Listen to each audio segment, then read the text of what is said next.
The Civil Service Commission held a brief status hearing this afternoon in the case of 3 of the 7 port employees who were terminated for their alleged involvement in a scheme to defraud the government and then cover it up.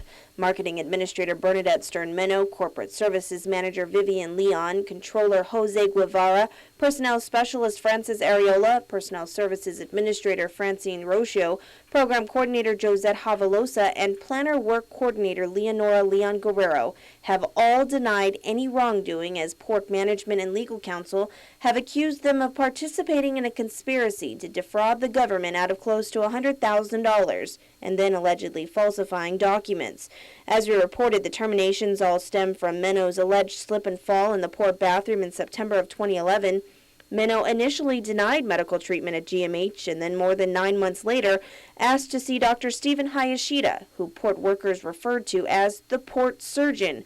Hayashida, who was already on contract at the Guam Memorial Hospital, recommended that Meno go off-island to Hawaii, where he would perform surgery on her back at a price tag of more than $66,000. Now, there are disputes about who extended Meno's original 10-day trip to 15 days and why she was to receive 300% more per diem than she was entitled to. The employees, however, have filed motions to dismiss the adverse action taken against them on various grounds, including that management waited too long to take action against them exceeding the 60-day rule. Meno, who is scheduled for a status hearing this Thursday, is scheduled to argue her motions on April 16th and 18th, when she intends to call former Port General Manager Mary Torres. Meno intends to prove to the Commission that Torres was the GM at the time and refused to sign off on her adverse action. Torres has said the terminations were politically motivated and a result of an investigation and report that she says was filled with inaccuracies, distortions, and poorly reasoned legal conclusions. Areola is scheduled to appear for a motion hearing on April 18th, while Havalosa is scheduled for May 23rd and Guevara for June 6th. Leon Guerrero is also scheduled to appear for a status hearing this Thursday.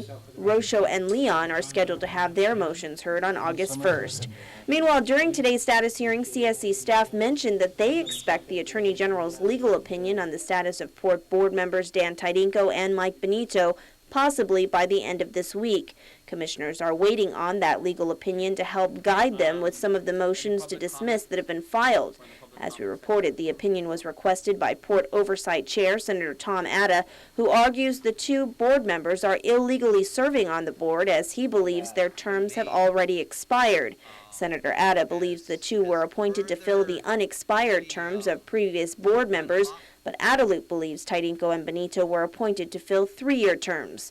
We should note that Senator Atta has said he is second cousins with one of the terminated employees, namely Vivian Leon.